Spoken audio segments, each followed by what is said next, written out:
It is my pleasure to introduce to you today our keynote speaker. Captain Chad Coots grew up in Muskegon, Michigan, went to Mona Shores for 2 years, but finished his high school learning in Kenya. He graduated from Hope College in 2008 with a degree in political science. Inspired by his brother, went to the Naval Academy, and a comment once made by his father, he joined the Marines in 2009 and served as an artillery officer for 4 years. Captain Coots was deployed to Afghanistan in 2012 in charge of 35 Marines serving their mission. 2013, he transitioned to the reserves and obtained his teaching degree. Today, Mr. Coots has the noble task of leading our third graders here at Hopkins Elementary School. Please help me welcome our speaker, Captain Chad Coots.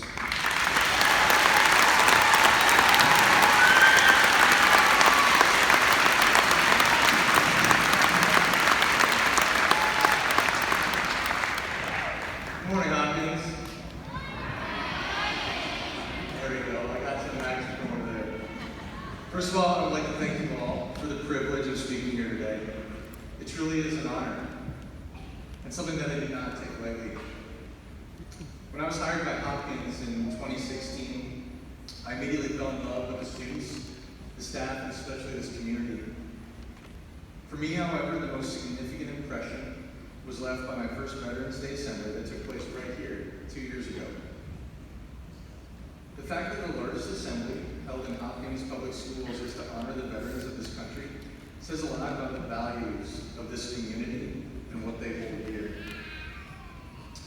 I've lived in and visited cities across the country, and I will tell you that it is a rarity to have a celebration like this. And for that, no matter where I go or what I do, Hopkins will always hold a very special place in my heart. This community espouses so many of the values that our country has fought so hard to protect. Now, when Mr. Shapansky asked me to speak, I asked him how long my speech should be. He said that I should know, based off of how long my third graders would be able to sit still. So, based off of that guidance, I hope that the next 37 seconds are very significant for all of you. As I said before, it truly is an honor to be speaking to you today. I'm humbled by the men and women in this room who have served our country, from World War II, Korea, Vietnam, and Desert Storm, to our current battles in Afghanistan, Iraq, Syria, and the Horn of Africa. I would also like to take a moment to wish my fellow Marines here a happy belated birthday. Semper Fi, Devil Dogs. Hoorah! And to all of those who have served our country or who continue to serve, thank you. From the bottom of my heart, thank you. When I hear stories of the men and women who have come before me, many similar to the stories that I'm sure are in this room today, I know that I have big shoes to fill. But Hopkins, it's not just me who has to fill these shoes. You do too. High schoolers, seniors, I'm talking to you. And no, I'm not telling you to go find your nearest recruiter and enlist, although a few of you might. But I am saying that you owe this country something. That's an uncomfortable thing for us to hear, because our current culture tells us the opposite. It's all about me and what this country owes me. We all have a sense of entitlement. We're creating a society where nothing is greater than the self. But I believe that you're here today because of the sacrifice of the men and women who've put on the uniform of our nation's armed forces and have answered the call to serve. From the beaches of Normandy and the chosen reservoir to the Battle of Fallujah, who have paid for your freedom in blood and sweat. And let me tell you, these men and women in this room today are not thinking of themselves when they serve their country. They were thinking of their sons and daughters, mothers and fathers, wives and husbands. They have sacrificed their time by missing birthdays and anniversaries, weddings of friends, births of sons and daughters, and funerals of loved ones. Many paid the ultimate price for our freedom. So before you list the things that you think should be free for you simply because you're an American, let's keep in mind the many freedoms you already have, which we so often take for granted, because of the sacrifices of those that have gone before you, who have fought in battles you can't pronounce, in places many of you couldn't find on the map. So let me ask you, what sacrifices can we make? There's a well-known story in military circles of two Marines in Ramadi, Iraq in 2008.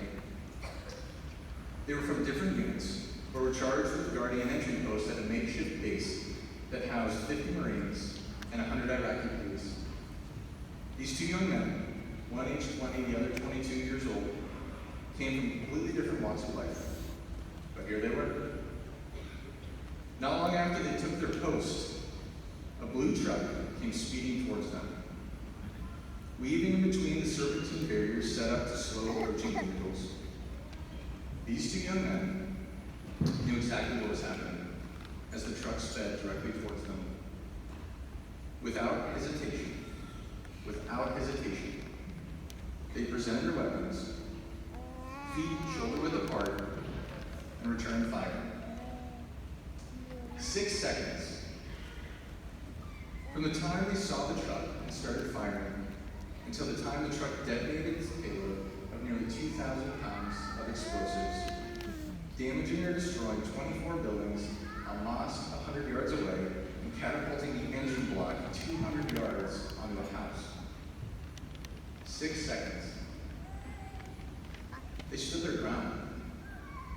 As several Iraqi soldiers ran right past them to safety, these two Marines stood their ground. In fact, they leaned in. They didn't flinch. They didn't hesitate.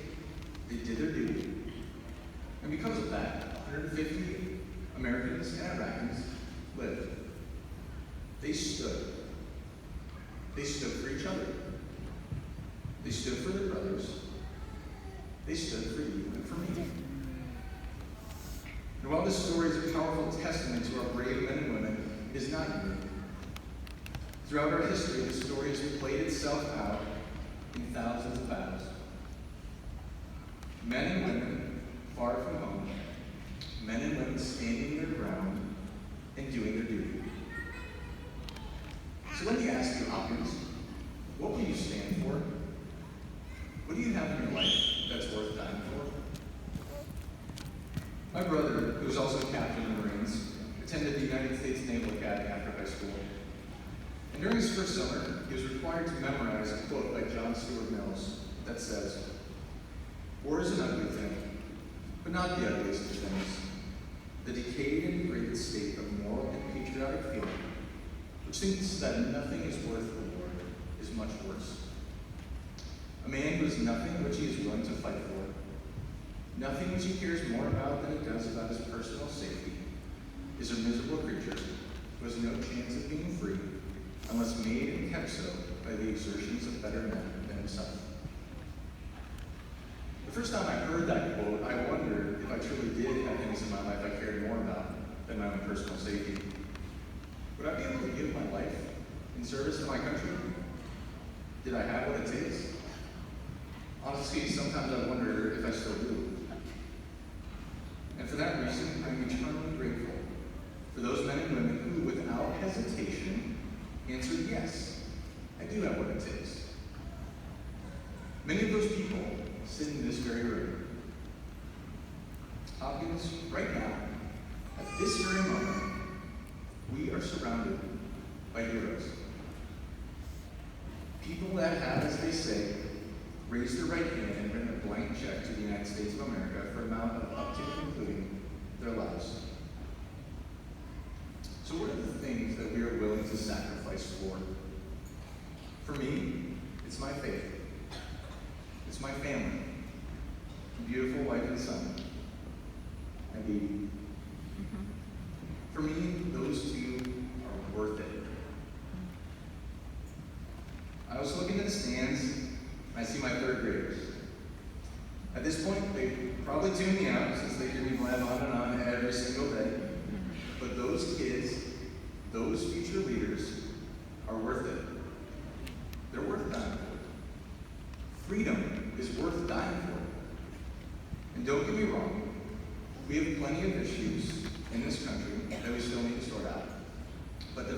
foundational elements of freedom and patriotism that are so often displayed in this very community can form the cornerstone of what this country can and should be. So Hopkins, let me leave you with this. How can we honor the sacrifice of those in this room that have given selflessly of themselves for you and for me? How can we stand for something that's greater than ourselves? Think about it. Ponder it.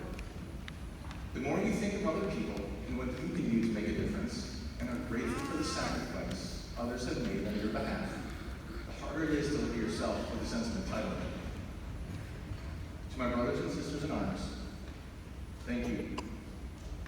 I wouldn't be here if it wasn't for you. This day is for you. You've earned this and so much more. And I know that myself and this amazing community are forever grateful for what you have done to keep us free. So as we leave this place, let us not forget the men and women who have fought for us and who continue to fight for us. At this very moment, we have Marines and sailors, soldiers, airmen, and Coast Guardsmen standing guard for you. They are taking the fight to our enemies so that our enemies can't bring the fight to us. They believe in freedom. They believe that you, that we,